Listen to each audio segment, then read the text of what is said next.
বৌমা, বৌমা, তুমি রাস্তা রাস্তায় ঘুরছো কেন? একটু দুপুরবেলা শুয়ে পড়ো না। না মা, ওই দুপুরে ভাত খেয়েছিলাম হজম করার জন্য একটু রাস্তায় ঘুরছি।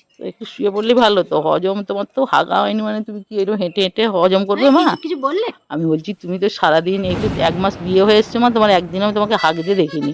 কি দেখিনি? হাগতে। ও আচ্ছা, পটি করতে। হ্যাঁ, আর সেই জন্য তুমি ওই জন্য ওসব ঘুরছো। নিয়ে মা তোমার বাবা চিন্তা করার কোনো দরকার নেই, ওগুলো আমার ছোটবেলা থেকেই সমস্যা। সমস্যা? মানে সমস্যা মানে কি, আমার একটু কোষ্ঠকাঠিন্যের ধার, ছোট থেকেই কোষ্ঠকাঠিন্যের ধার আছে। তাহলে তুমি কি তো 1 মাস আসছো মা, তোমাকে তো আমি হাগতে যেতে দেখিনি। তুমি কি হাগোনি? তুমি তাহলে খাচ্ছে যাচ্ছ কোথা? তুমি তো এত আমাদের বাড়িতে খাচ্ছে, বলো মা, যাচ্ছে কোথা তোমার? কোন উদরে যাচ্ছে? আমার পেটেই যখন হচ্ছে, আসলে কি জানেন তো, ছোটবেলায় যখন হয়েছিলাম ডাক্তার তখনই বাবা মাকে জানিয়ে দিয়েছিল যে এর কিন্তু কোষ্ঠকাঠিন্যের সমস্যা হবে, এবার আপনারা যদি কি পৃথিবীতে আনছেন আমি এনে দেবো, কিন্তু পৃথিবীতে এলে কিন্তু কোষ্ঠকাঠিন্যের সমস্যা সারা জীবন থাকবে। এবার বাবা মা বললো, আমার আগে তো অনেক ভাই বোন পেটে এসেছিল, তারা তো বাঁচেনি। তার মা বললো কোষ্ঠকাঠিন্য সমস্যা, ওই নিয়ে আমার মেয়ে চলবে, বাচ্চা বের করে দাও। তখন থেকে বাচ্চা হওয়া থেকে বা আমি জন্মানো থেকে আমি এখন নিজে কোনো দেখিনি যে আমার পায়খানা হয়েছে, আমি নিজের চোখেও এখনো দেখিনি।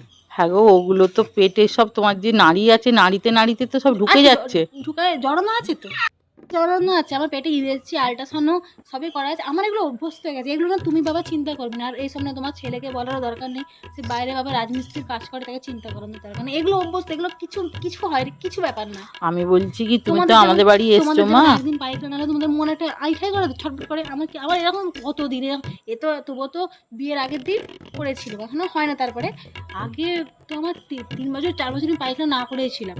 যখন পেটে চাপ পড়ে, পেট থেকে বুকে উঠে মুখ দিয়ে বেরোয়, কোনো সমস্যা নেই, আমার ওগুলো অভ্যাস আছে। পটি মুখ দিয়ে বেরো? কি কথা গো আকেলে? এই কি পটি মুখ দিয়ে বেরোয় না, তাহলে খাবারগুলো যখন পটি দিয়ে বেরোনোর তো যেমন হচ্ছে, পটি বেরোনোর আমার জায়গা নেই, তো ওই জন্য খাবারগুলো বুক দিয়ে উঠে উঠে মুখ দিয়ে খাবারগুলো বেরোয়, মানে বমি করে আমাকে বের করতে হয় যখন খুব চাপ। তাহলে মা তুমি খেও নি, তুমি এমনিই থাকো জানো, আবার না খেয়ে থাকলেও তো তুমি দুর্বল হয়ে যাবে। না খেয়ে থাকলে আরো শক্ত হবে।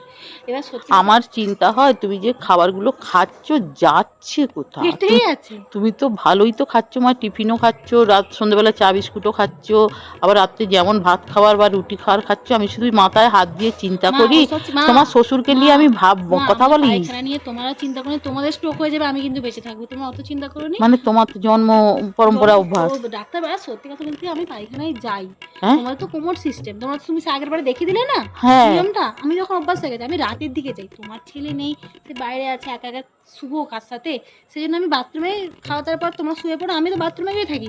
আর কোমর তো সব খুলে বসে বললুম, ঘুম পেলে ঘুমে গেলুম, সকালে তোমার উঠে চলে যেটুকু হলো না হলো, আমি